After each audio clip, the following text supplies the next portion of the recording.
Bible గ్రంథంలో భక్తులు మనకు చూపించే జీవితం చాలా ప్రత్యేకమైందండి. బైబిల్ గ్రంథంలో భక్తులు చూపించే జీవితం మనకు చాలా ప్రత్యేకమైందండి. ఏ విధంగా ప్రత్యేకమైందని అనుకుంటే, భక్తులు దేవుని కోసం తమ ప్రాణాలనే పోగొట్టుకున్నారండి. ఎన్నో హింసలు అనుభవించారండి. క్రీస్తు కొరకు పౌరుషంగా బ్రతికిన భక్తులు ఎంతోమంది ఉన్నారండి. వాళ్ళు లోకం నుంచి వేరై ప్రత్యేకింపబడిన వారిగా ఉన్నారండి. లోకం నుంచి వేరే ప్రత్యేకింపబడిన వారుగా ఉన్నారండి. అందుకే వాళ్ళు పేర్లు అనేవి బైబిల్ గ్రంథంలో లిఖించబడి ఉన్నాయండి. అయితే యెహెజ్కేల్ గారు యాజకునిగా ఉన్నప్పుడు యాజకునికి ఎన్నో ఫెసిలిటీస్ ఉంటాయండి. అయినా సరే అవన్నీ విడిచిపెట్టి దేవునికి పిలుపుకు లోబడి ప్రజల దగ్గరికి వెళ్ళి అందరినీ సరిచేస్తూ అందరినీ హెచ్చరించి దేవునికి తన జీవితాన్ని అంకితం చేసుకున్నాడండి. అంటే యెహెజ్కేల్ గారు అక్కడ విధేయత చూపించారండి. దేవుని పట్ల విధేయత చూపించారండి. అదేవిధంగా యెషయా గారి పట్ల మనం ఆలోచించినట్లయితే, ఆనాటి కాలంలో ఇశ్రాయేలీలు దేవునికి విరోధంగా నడిచేవారండి. ప్రవక్తలు కూడా అందరూ కాదండి, కొంతమంది ప్రవక్తలు దేవునికి విరోధంగా ఉండేవారండి. అలాంటి సమయంలో యెషయా గారు వాళ్ళ నుంచి ప్రత్యేకింపబడి దేవునిపై ఆధారపడి ఉన్నారండి. అదేవిధంగా భక్తులు అంటే లోకం నుంచి వేరై ప్రత్యేకంగా జీవిస్తున్నారండి. ప్రత్యేకత అంటే మనం ఎప్పుడు వింటూ ఉంటాం కదండి. ప్రత్యేకత అంటే ఎప్పుడు వింటూ ఉంటాం. ప్రత్యేకత మన విషయంలోకి వస్తే మనం ఏ విషయాల్లో ప్రత్యేకతగా ఉండాలనుకుంటామంటే, బట్టలు ధరించుకునే విషయంలో ప్రత్యేకతగా ఉండాలి, నేను స్పెషల్గా ఉండాలనుకుంటాం. మాట్లాడే విధంలో స్పెషల్గా ఉండాలి అనుకుంటాం. మిగతా వారితో పోల్చుకుంటే ఆహారపు అలవాట్లో ప్రత్యేకంగా ఉండాలి అనుకుంటాం. ఇంకా ఆచార వ్యవహారాలు అవి పాటించే విషయంలో మిగతా వారికంటే ప్రత్యేకంగా ఉండాలి అనుకుంటామండి.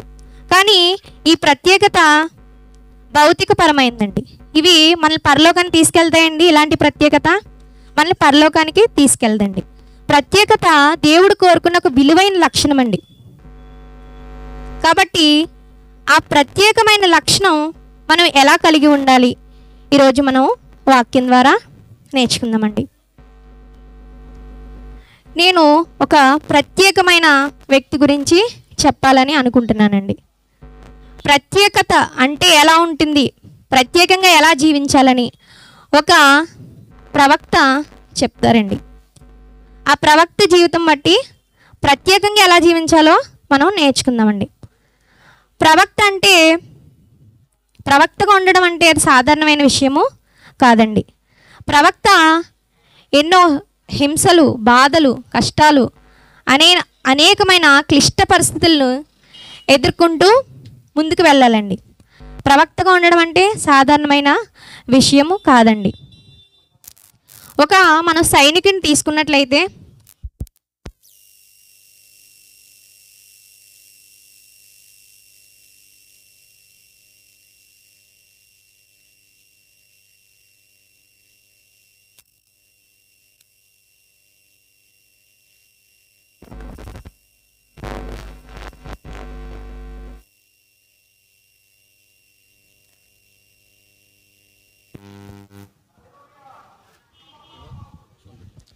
హలో ఎందుకని మంచిది హలో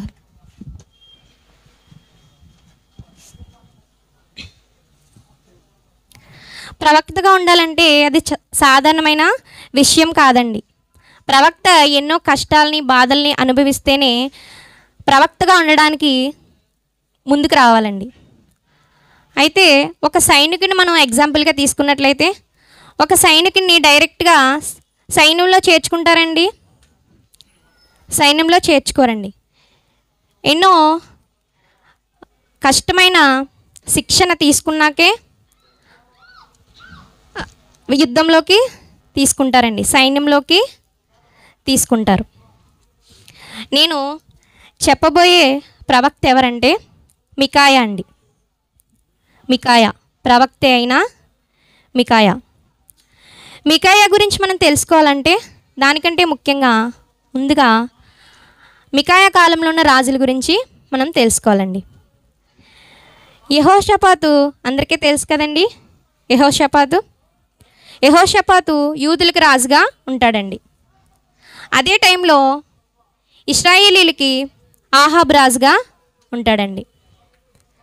మనకి ఒక విషయం ఆలోచించినట్లయితే రాజుల చరిత్రలోకి వెళ్ళి చూసినప్పుడు ఇశ్రాయేలీలకి రాజుగా ఆహాబ్ ఉంటాడండి, యూదులకు రాజుగా యెహోషాపాతు ఉంటాడండి.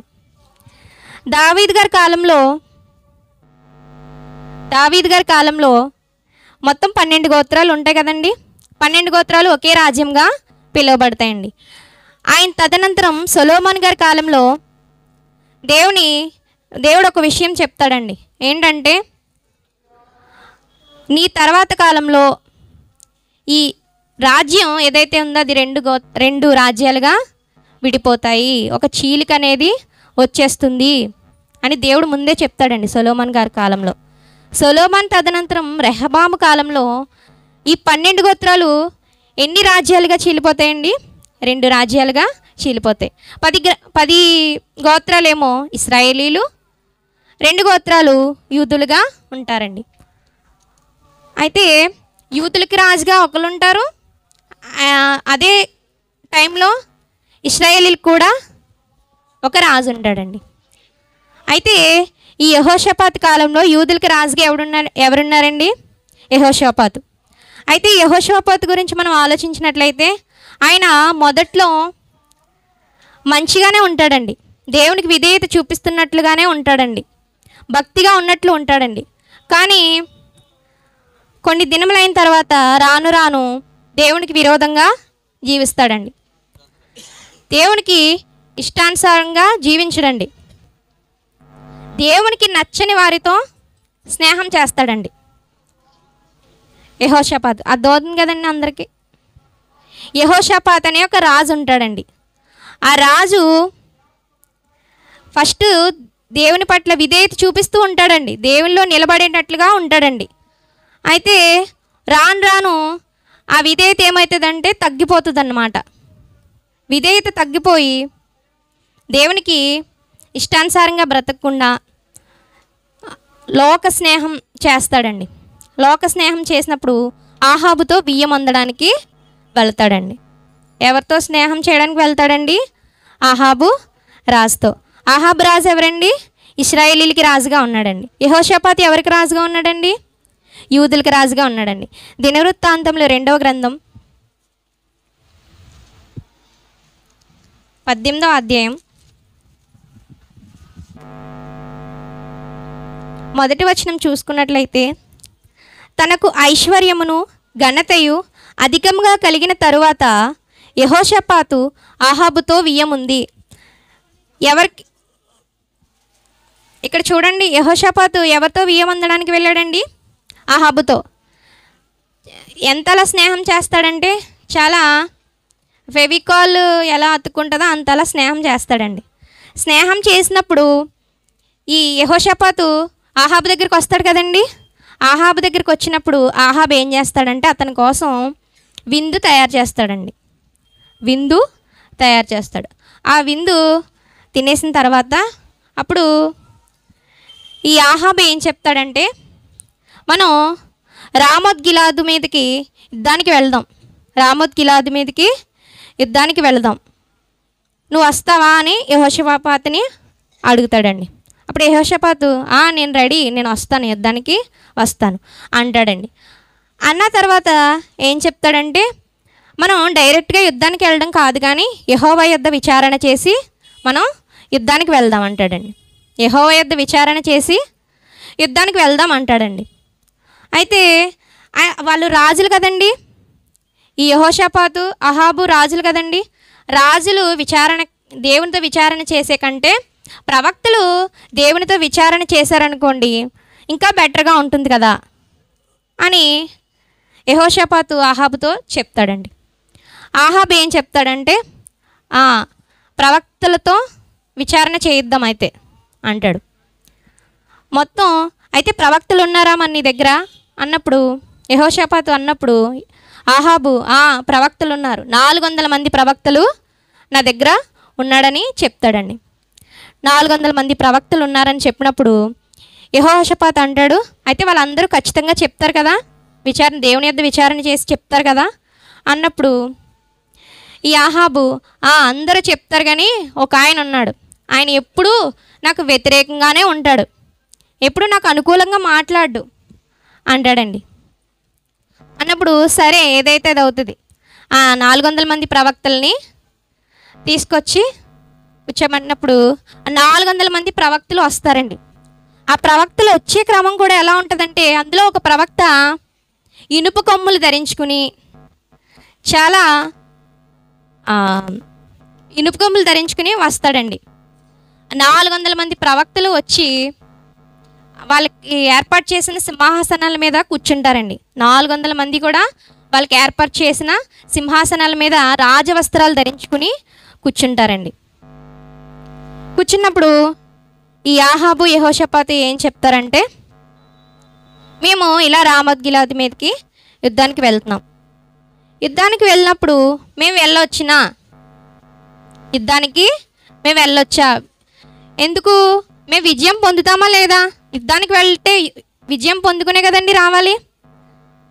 అవి రాజులు అడుగుతారనమాట ఈ 400 మంది ప్రవక్తల్ని, మేము యుద్ధానికి వెళ్తే మేము విజయం పొందుతామా, మేము వెళ్ళాలా మానాలా అని అన్నప్పుడు 400 మంది ప్రవక్తలు ఏం చెప్తారంటే, మీరు యుద్ధానికి వెళ్ళండి, యుద్ధానికి వెళ్ళినప్పుడు మీరు ఖచ్చితంగా విజయం సాధిస్తారు, మీరు ఖచ్చితంగా గెలుస్తారు, దేవుడు మిమ్మల్ని ఉన్నతమైన స్థానంలో నిలబెడతాడు అని ఏకధాటిగా అందరూ ఒకే స్వరంతో మీకు విజయం వస్తుంది, మీకు విజయం వస్తుంది, ఖచ్చితంగా మీరు యుద్ధానికి వెళ్ళొచ్చు, ఏం డౌట్ లేదు అని చెప్తాడండి.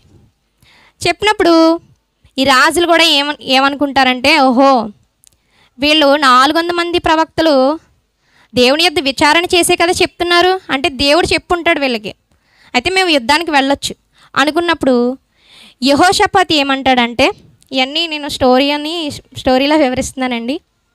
యెహోషాపాతు ఏం చెప్తాడంటే, నీ దగ్గరున్న ప్రవక్తలు వీళ్ళనా ఇంకెవరైనా ఉన్నారా అన్నప్పుడు ఆహాబు చెప్తాడు. చూడండి 18వ అధ్యాయం 7వ వచనం. ఇశ్రాయేలు రాజు ఎవరండి ఇక్కడ? ఆహాబు. యెహోవా యుద్ధ విచారణ చేయుటకు ఇమ్లా కుమారుడైన మికాయా అను ఒకడు ఇచ్చట ఉన్నాడు, అయితే అతడు నన్ను గూర్చి మేలు ప్రవచింపగా నిత్యము కీడునే ప్రవచించుచున్నాడు.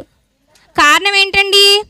400 మంది ప్రవక్తలనే పిలిచాడు, ఈ మికాయా గారిని పిలవలేదు. ఎందుకండి? మికాయా గారు ఎప్పుడు ఆహాబు గారికి వ్యతిరేకంగానే మాట్లాడతాడండి, అందువల్ల మికాయా గారిని పిలవలేదు.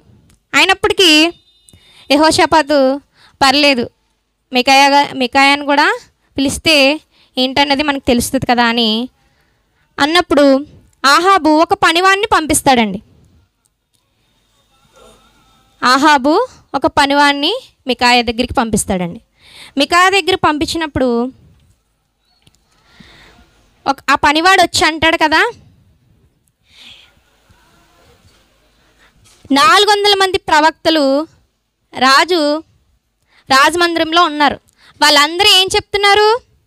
యుద్ధానికి వెళ్ళండి విజయం సాధిస్తారు, మీరందరూ యుద్ధానికి వెళ్ళండి విజయం సాధిస్తున్నారు అని చెప్తున్నారు 400 మంది ప్రవక్తలు. నువ్వు వాళ్ళకి వ్యతిరేకంగా చెప్పకు. ఇప్పుడు అంతే కదండి, 400 మంది ప్రవక్తలు ఒకే మాట చెప్తున్నారు, ఈ మికాయా గారు వేరేగా చెప్పారనుకోండి కరెక్ట్గా ఉండదు కదా.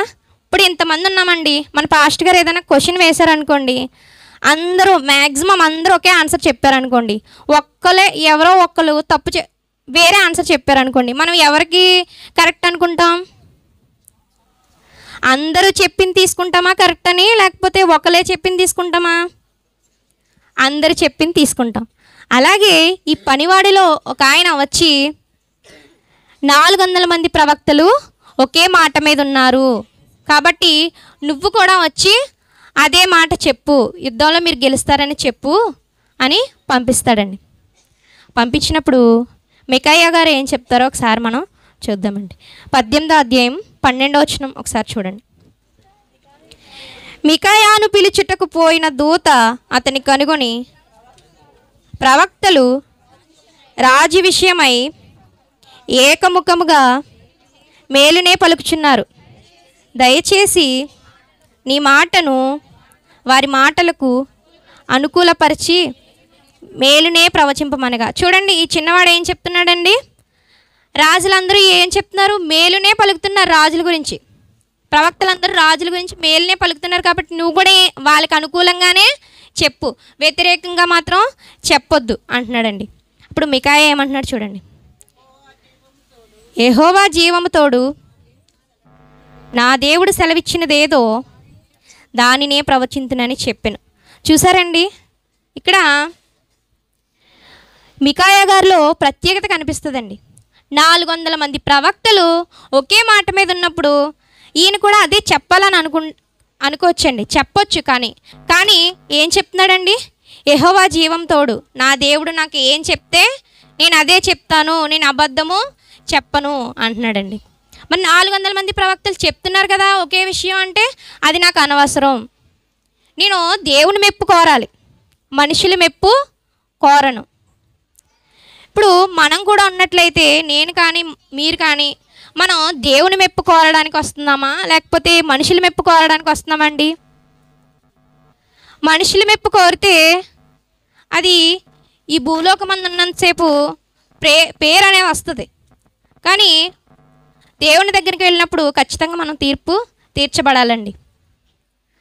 మనం దేవునికి ఇష్టానుసారంగా బ్రతకాలి, దేవుని ఇష్టాన్ని నెరవేర్చాలండి. ఇక్కడ మికాయా గారు కూడా ప్రత్యేకంగా చెప్తున్నారు, ప్రత్యేకత కనిపిస్తుందండి. ఇక్కడ 400 మంది ప్రవక్తలు చెప్పిన దానికి ఈయన ఏకీభవించట్లేదండి. ఏం చెప్తున్నాడు? నా దేవుడు సెలవిచ్చిందేదో దాన్నే నేను ప్రవచించునని ధైర్యంగా చెప్తున్నాడండి. ధైర్యంగా చెప్పినప్పుడు ఇంకా చిన్నవానితో ఇంకా అక్కడితో ఆగిపోలేదండి ఆయన. మొత్తానికి ఎలా అయితేనే రాజుగారు పిలిచారు కదా, మరి రాజుగారి దగ్గరికి వెళ్తాడండి. ఎవరు వెళ్తారండి? మికాయా గారు వెళ్తారండి. వెళ్ళినప్పుడు రాజు అడుగుతారు. ఏం అడుగుతారంటే, మికాయా, మేము యుద్ధానికి వెళ్తున్నాం, యుద్ధానికి వెళ్ళినప్పుడు మేము విజయం సాధిస్తామా, మేము వెళ్ళుదుమా మాడుదుమా అని రాజు అడుగుతాడండి. అడిగినప్పుడు ఈ మికాయా గారు ఏం చెప్తారో ఒకసారి మనం చూడండి. 14వ వచనం చూడండి.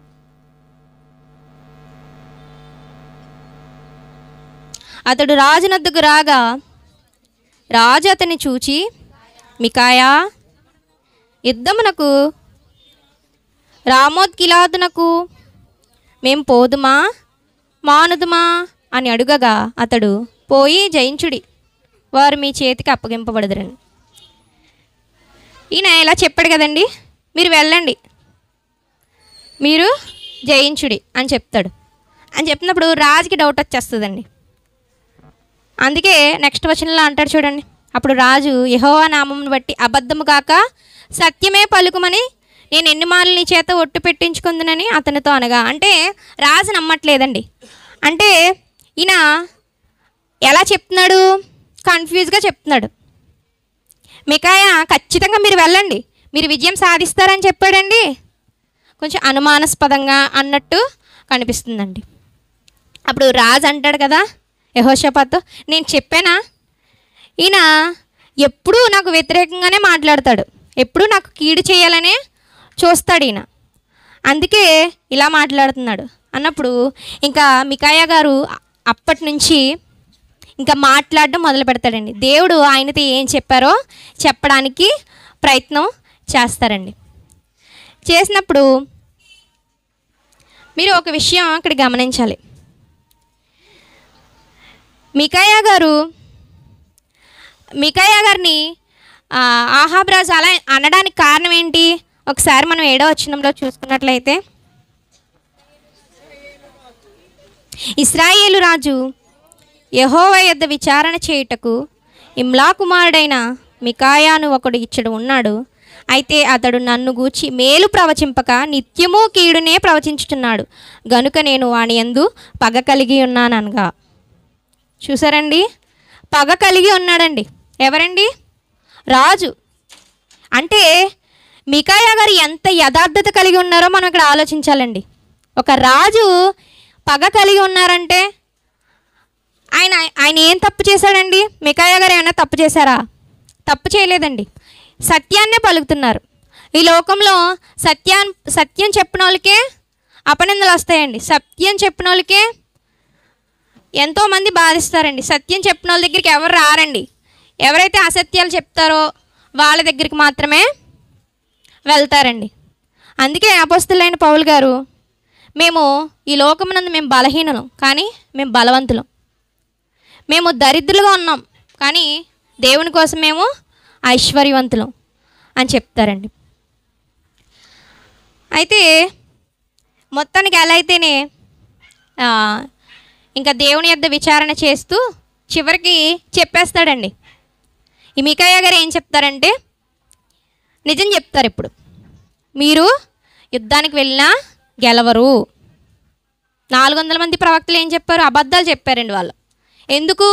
రాజమెప్పు పొందడం కోసం అబద్ధాలు చెప్పారు. అయితే ఈయన ఏం చెప్తున్నాడండి? నిజం చెప్తున్నాడు. మీరు యుద్ధానికి వెళ్ళినా గెలవరు, మీకు విజయం రాదు, మీరు దేవునికి అవిధేయులుగా వ్యతిరేకంగా జీవిస్తున్నారు అని చెప్పినప్పుడు అంతమంది ప్రవక్తల్లో 400 మంది ప్రవక్తలలో ఒక ఆయన వచ్చి ఏం చేస్తాడో 23వ వచనంలో ఒకసారి చూద్దామండి. అప్పుడు కెనయానా కుమారుడైన సిద్కియా దగ్గరకు వచ్చి మికాయాను చెంప మీద కొట్టి, నీతిలో మాట్లాడుటకు యెహోవా ఆత్మ నా యొద్ద నుండి ఏ మార్గమును పోయినను. చూసారండి, మికాయా గారు నిజం చెప్పారండి. నిజం చెప్పినందుకు అందులో ఒక ప్రవక్త ఏం చేశాడండి? చెంప మీద కొట్టాడండి. నిజం చెప్పినందుకు చెంప మీద కొట్టాడు. మికాయా గారికి తెలుసండి, ఒకవేళ అక్కడికి వెళ్ళినా సమస్యలు వస్తాయి, నా మీద కీడు వస్తుంది, ప్రమాదం వస్తుంది అని తెలిసినా కూడా ధైర్యంగా నిలబడుతున్నాడండి. ఎవరండి? మికాయా గారు ధైర్యంగా నిలబడుతున్నాడండి. ఒక చెంప మీద కొట్టినా కూడా తిరిగి వాళ్ళ మీదకి రివర్స్లో గొడవ పడలేదండి మికాయా గారు. ఇప్పుడు మనల్ని ఎవరైనా ఒక మాట అంటే, నలుగురిలో ఒక మాట అంటే మనం చాలా బాధపడిపోతాం కదండి. అలాంటిది 400 మంది ప్రవక్తల్ని దగ్గర పెట్టి 2 రాజుల దగ్గర ఉండగా ఆ ప్రవక్త వచ్చి ఈ మికాయా గారిని కొట్టినప్పుడు అసలు ఈ మికాయాని కొట్టాల్సిన పని ఏంటండి? అంత కోపం ఎందుకు వచ్చింది ప్రవక్తలకి అని ఆలోచిస్తే మికాయా గారు ఏం చెప్తారంటే, అపవిత్రాత్మ మీలోకి వచ్చింది. ఈ 400 మంది ప్రవక్తల్లోకి అపవిత్రాత్మ వచ్చింది కాబట్టి ప్రతి ఒక్కరి చేత అబద్ధం చెప్పిస్తుంది. మికాయా గారు ఏం చెప్తున్నారంటే, దురాత్మ ప్రతినిధులుగా ఈ 400 మంది ప్రవక్తలని తేల్చేశాడండి. దురాత్మ ప్రతినిధులుగా ఈ 400 మంది ప్రవక్తలని తేల్చేశాడు. అందుకు కోపం వచ్చింది వాళ్ళకి. ఆ మాట ఉంటుంది చూడండి, 21వ వచనం చూడండి. అందుకు ఆ ఆత్మ, నేను బయలుదేరి అతని ప్రవక్తలందరి నోటును అబద్ధములాడు ఆత్మగా ఉందనని చెప్పగా. చూసారా, అబద్ధములాడమని 400 మంది ప్రవక్తల్లో ఏ దురాత్మ వచ్చి అబద్ధం చెప్పి ఉందండి. కానీ మికాయా గారు మాత్రం ధైర్యంగా తన యొక్క సమాధానాన్ని చెప్పారండి. ఒక ప్రవక్త ఆయన్ని కొట్టినప్పుడు ఈయన ఎదురు సమాధానం అనేది చెప్పలేదండి. అయితే మికాయా అంటాడు కదా 24వ వచనంలో, 23వ వచనంలో సిద్కియా దగ్గరకు వచ్చి మికాయాను చెంప మీద కొట్టి, యెహోవా ఆత్మ నా యొద్ద నుండి ఏ మార్గమున పోయెననెను. దీని అర్థం చాలండి. దీని అర్థం ఏంటంటే అండి, ఈ మికాయా గారు చెప్తారు కదండి, దురాత్మ మీ 400 మంది ప్రవక్తల్లో ఉన్నది అని చెప్పినప్పుడు ఈ సిద్కియా ఏం చేస్తాడంటే, అయితే 400 మంది మాలో దురాత్మ ఉందా, మరి నీలో ఏముంది అని అన్నప్పుడు 24వ వచనంలో అందుకు మికాయా, దాగుటకై నీవు లోపలికి గదిలోనికి వెళ్ళు దినమున దాన్ని తెలుసుకుందామని చెప్పాను. చూసారా, ప్రమాదం నువ్వు ప్రాణాపాయ స్థితిలో ఉంటావు కదా, నువ్వు ప్రాణాపాయ స్థితిలో ఉన్నప్పుడు అక్కడికి ఇక్కడికి వెళ్ళి దూరతావు కదా, అప్పుడు తెలుసుకుంటావు అని ధైర్యంగా చెప్తాడండి. ధైర్యానికి మారుపేరుగా మికాయా కనిపిస్తున్నాడని. ప్రత్యేకతగా జీవించడం మికాయాలో మనకి కనిపిస్తుందండి. నిజాయితీగా ఉండడం మనకి మికాయా గారిలో కనిపిస్తుందండి. అయితే ఆఖరికి ఎలా అయితేనే రాజు ఈ మికాయా గారి మాట నమ్మరండి. ఎందుకంటే మన 400 మంది చెప్పేదానికి ఇంపార్టెన్స్ ఇస్తారా, ఒక్క మికాయా చెప్పిన దానికి ఇంపార్టెన్స్ ఇస్తారా? 400 మంది చెప్పిన దానికి ఇంపార్టెన్స్ ఇస్తారు. కాబట్టి ఈ 400 మంది చెప్పిన దాన్ని బట్టి యుద్ధానికి వెళ్తారండి. యుద్ధానికి వెళ్తూ ఆహాబు రాజు ఏం చేస్తాడంటే, మరి పగ కదండి మికాయా గారి మీద, క్లేశాన్న పానములు, ఇతన్ని ఖైదులో ఉంచి క్లేశాన్న పానములు పెట్టాలి అని చెప్తాడండి. క్లేశాన్న పానములు అంటే కఠినమైన ఆహారం అండి. కఠినమైన ఆహారం అంటే అందులో పురుగులు ఉంటాయో తెలియదు, పాచిపోయి ఉంటుందో తెలియదు, అది ఎప్పుడుదో తెలియదు. అలాంటి ఆహారము ఈ మికాయా గారికి ఇమ్మని చెప్పేసి వెళ్ళిపోతాడండి. మీకు ఒక డౌట్ రావచ్చు, మరి ఇంతకీ యుద్ధంలో గెలిచారా ఓడిపోయారా? 34వ వచనం చూడండి ఒకసారి. ఆ దినమున యుద్ధము ప్రబలమాయెను, అయినను ఇశ్రాయేలు రాజు అస్తయము వరకు సిరియనులకు ఎదురుగా తన రథమును నిలిచెను. ప్రొద్దుగురుంకు వేళ అతడు చనిపోయాను. చూసారండి, ఆహాబు రాజు ఏమయ్యాడు? చనిపోయాడు. 400 మంది ప్రవక్తల మాట విన్నాడు, మికాయా గారి మాట వినలేదు, ఆఖరికి చనిపోయాడండి. ఈ మాట మనకి ముందే చెప్తాడండి. ఈయన 16వ వచనంలో చెప్తాడండి. చూడండి, అతడు 15వ వచనం చదవండి. 15వ వచనం అండి. అప్పుడు రాజు యెహోవా నామం బట్టి అబద్ధము కాక సత్యమే పలుకుమని నేను ఎన్నుమార్లు నీ చేత ఒట్టు పెట్టించుకుందనని అతనితో అనగా, అతడు కాపరి లేని గొర్రెల వలనే ఇశ్రాయేలు వారందరూ పర్వతముల మీద చెదిరిపోవుట చూచితిని. దేవునితో విచారం చేసేటప్పుడు కనిపించిందండి ఈయనకి. ఇశ్రాయేలీలు ఏమవుతారంట? చెదిరిపోతారంట. ఎందుకు? కాపరి లేక. ఈ మాట ఎప్పుడు చెప్పాడండి? ముందే రాజుగారి దగ్గరికి మికాయాను తోలుకుని వచ్చినప్పుడు వెంటనే అడుగుతాడు రాజు, మికాయా మేము యుద్ధానికి వెళ్ళాలా మానాలా అని అడిగినప్పుడు ఆయన ముందే చెప్పేస్తాడు ఈ విషయం. మీరు యుద్ధానికి వెళ్ళొద్దు, విజయం సాధించరు అని చెప్పినప్పుడు ఆహాబు మికాయా మాట నమ్మడండి. ఎందుకంటే నా పట్ల కీడునే ఇతను యోచిస్తున్నాడు, నాకు వ్యతిరేకంగా ఉన్నాడు అని. మొత్తానికి ఎలా అయితేనే మికాయా గారు ప్రత్యేకంగా జీవించారండి. ఎన్నో సమస్యలు పరిస్థితులు ఎన్నో వచ్చినప్పటికీ కూడా ఆయన ప్రత్యేకంగా జీవించారండి. వాళ్ళు ఆ 400 మంది ఒకటి చెప్పారు కదా, నేను వేరే చెప్తే కొంచెం స్పెషల్గా ఉంటుందేమో, అలా చెప్పకూడదు, అందరితో పాటు కలిపి చెప్పేద్దాం అనుకోలేదండి. ప్రత్యేకంగా జీవించాడు. దేవుని ఇష్టాన్ని నెరవేర్చేవాడిగా ఉన్నాడండి ప్రవక్త అయిన మికాయా. ఈ వాక్యం బట్టి మనం తెలుసుకోవాల్సింది ఏంటంటే, మనం క్రైస్తవ్యంలో ఉన్నప్పుడు ఈ లోకానుసారమైన ప్రత్యేకత వల్ల మనం పరలోకానికి చేరలేమండి.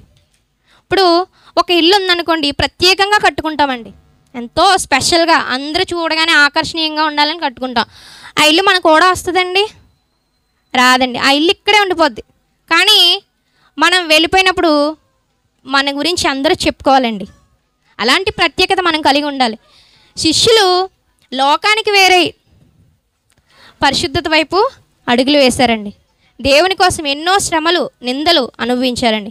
ఈ మికాయా గారిని జైల్లో పెట్టినప్పటికీ ఆ లోకం దృష్టిలో జైల్లో ఉన్నాడు అంతే, కానీ క్రీస్తు సాక్షిగా మిగిలిపోయాడండి. పరలోకం సొంతం చేసుకుంటాడండి. అలాగే మనం కూడా ప్రత్యేకంగా జీవించాలండి. ఫర్ ఎగ్జాంపుల్ ఏదైనా గొడవలు అవుతున్నాయి అనుకోండి, బూతులు మాట్లాడుతున్నారు అనుకోండి, వాళ్ళతో పాటు మనం మాట్లాడామనుకోండి, వాళ్ళకి మనకి తేడా ఉంటుందండి? ఉండదండి. అందులోనే మనం ప్రత్యేకంగా జీవించాలండి. ప్రతి విషయంలో కూడా ప్రత్యేకతతో జీవిస్తూ దేవునికి ఇష్టానుసారంగా బ్రతికినట్లయితే భక్తుల్ని మనం ఆధారం చేసుకుని భక్తుల ఆధారంగా మనం నడుచుకున్నట్లయితే దేవుని రాజ్యానికి మనం అందరం వారసులం అవుతామండి. అట్టి భాగ్యం మనందరికీ కలగాలని కోరుకుంటూ ఈ మాటలు మన హృదయంలో ఫలింపజేయునుగాక. ఆమెన్.